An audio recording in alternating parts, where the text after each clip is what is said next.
In this tutorial, we will discuss about the hypersensitivity reactions. We will start our discussion from the term hypersensitivity. First of all, we'll know that what actually hypersensitivity is. After that, we'll know about the reactions of the hypersensitivity. And at the end, we will talk about the main cause, the main factor due to which these hypersensitivity reactions are actually seen. So let's start from the very first term, hypersensitivity. This term is actually composed of two words, hyper and sensitivity. Now, what is meant by the word hyper? Hyper means above, or you can say over, over. And sensitivity means the ability to respond to particular stimuli. Whenever you receive a stimuli or a signal, then you are supposed to respond to that particular stimulus or a signal. Now, what is meant by the hypersensitivity? You can say that it is actually a kind of a hyper-responsive mechanism. Now, let's understand this biologically. Biologically, it is defined as it is actually an inappropriate immune response that results in host damage. Inappropriate, undesirable immune response. Now, what is immune response? Immune response. Normally, whenever any antigen is entering to the body, we have a defense system known as immune system. This system is supposed to fight against that particular antigen. What happens in hypersensitivity? This immune system has become hyper, and it will react and it will fight against that foreign antigen in a very aggressive way, due to which what will happen?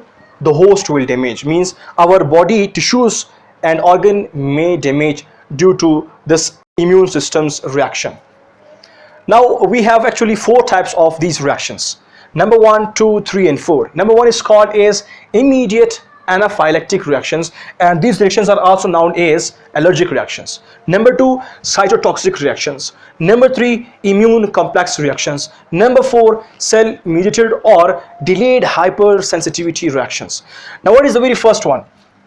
One very important point regarding these reactions is that these reactions actually they are getting complete in 2 steps. Means there are 2 steps actually for these reactions. Step number 1, number 2.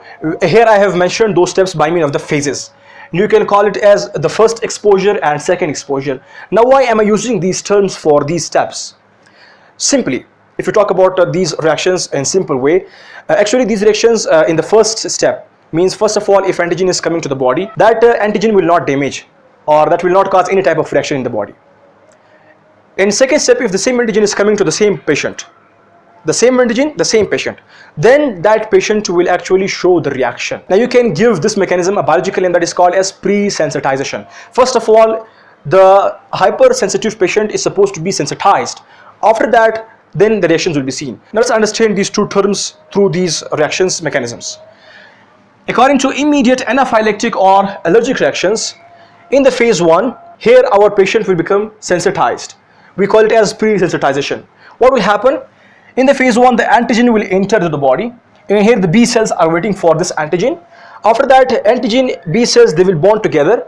After they are bonded, the B cells will release the IgE antibodies. Now, these antibodies, when they are released, they will find the mast cells or basophils, and then they will attach to those mast cells and basophils. In this particular region, our first phase is actually completed. And now, what happened in this phase? Antibodies are actually produced.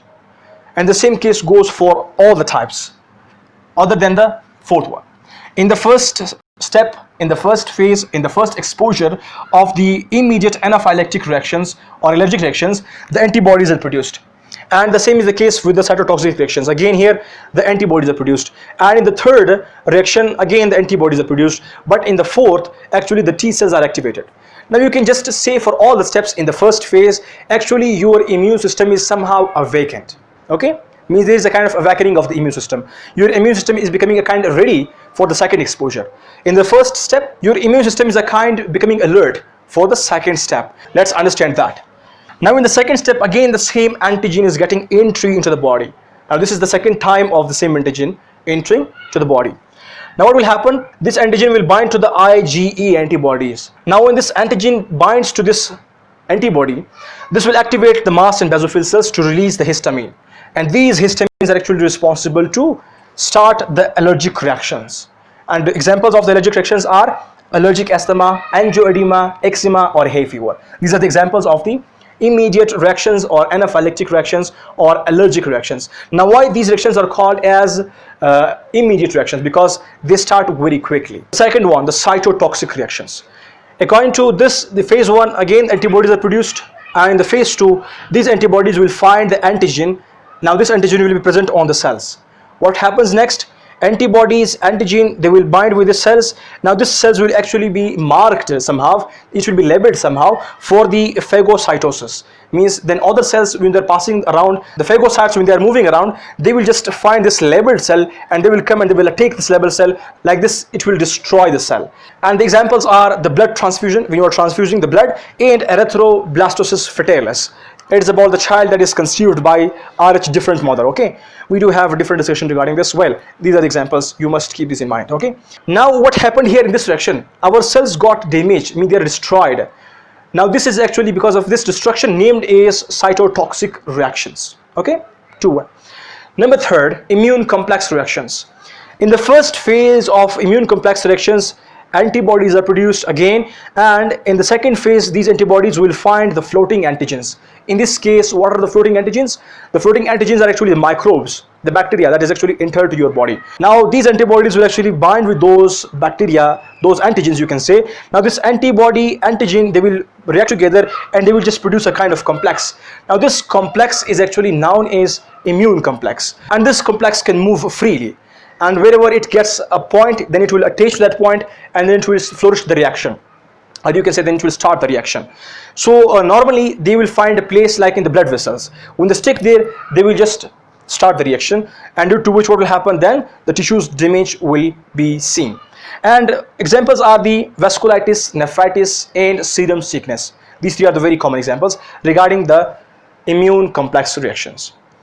And the fourth one, known as cell-mediated or delayed hypersensitivity reactions. Now why is it called cell-mediated? Because in these reactions the cells are involved, the T cells. And why is it called delayed reaction? Because it takes a lot of time to complete. It takes about 72 hours to complete. Okay, that's why it is called as delayed hypersensitivity reactions. Now what is the difference between these all reactions? Normally if we put these all reactions in two categories, it will be very easy for us to understand: type 1, type 2, type 3. Now in all these reactions we see antibodies as a common factor. Okay, and in here we see the cells, and due to this antibodies you can just put all these three reactions, number 1, number 2, number 3, in a group, antibodies mediated reactions. And in the second group we have cell mediated reactions, and in which our T cells are actually involved. Here antibodies were involved and here T cells are actually involved. So let's know about the mechanism. In the first phase T cells are activated. In the second phase, these T cells, like T helper cells, cytotoxic cells, also known as T killer cells. This T helper cells, if it finds any antigen, now this antigen and T cells will interact. After their interaction, they will activate T helper type 1, T helper type 17, and they are supposed to activate the macrophages and neutrophils. And you know about the job of the neutrophils and macrophages. They are again responsible to destroy the cells, and these will result in tissue damage. Regarding the cytotoxic cells, they will find the antigen. If they find the antigen, what will they do? These cells, they will reach there, and after that they will release the vesicles. Inside that vesicles there will be the perforins and granzymes. Perforins will introduce a kind of pores in those cells, and granzymes will enter and will destroy the cells. And after all, these reactions will also cause the damage of the cells and tissues. And example is the dermatitis. Okay, now we got the concept of the types of the reactions. Now let's come towards the point, what is the main cause? Very simple. You know, immune cells development, we have two types of the immune cells. Now we're talking about which? B cells and T cells, and the same two cells are responsible for the entire immune system. Now what is happening here in normal individuals and in hypersensitive individuals? In normal individuals, the same types of cell, they are actually of two types: foreign reactive and self-reactive. These B and T cells, they are of two types: the foreign reactive and self-reactive. Now you guys know about the site of their activation, or you can say maturation, in the thymus and in the bone marrow. Okay, so when they are actually kind of developing, these foreign reactive cells, they are very good for us because they will just react against foreign antigens. They will not react against our internal or our body antigens. So these cells will develop, and along with them there will be a kind of self-reactive cells which are responsible to cause these reactions. Means they're not good for us if they get developed. So in normal individuals, these both will start developing, and the development of self-reactive will actually be stopped somehow while it is during the development. And in case of the hypersensitive individuals, these self-reactive cells, they will somehow skip the developmental phase, and due to which the self-reactive cells will be available in the body, and whenever any foreign antigen enters the body, then these self-reactive cells will fight against those antigens. They will also show reactions against our body antigens, our self-antigens. Now these self-reactive will fight against self-antigens, due to which the tissue damage, or you can say the organ damage, may be seen due to these hypersensitivity reactions or in that hypersensitive patient. And now one very important point, that we discussed all the mechanisms in very short way, to the point, okay? And if you guys are interested to learn more, so we do have another lectures in which we are actually explaining each mechanism separately, okay? So you can watch those and learn more about these hypersensitivity reactions. And I hope that this is also a conceptual video regarding the topic, and thank you for watching.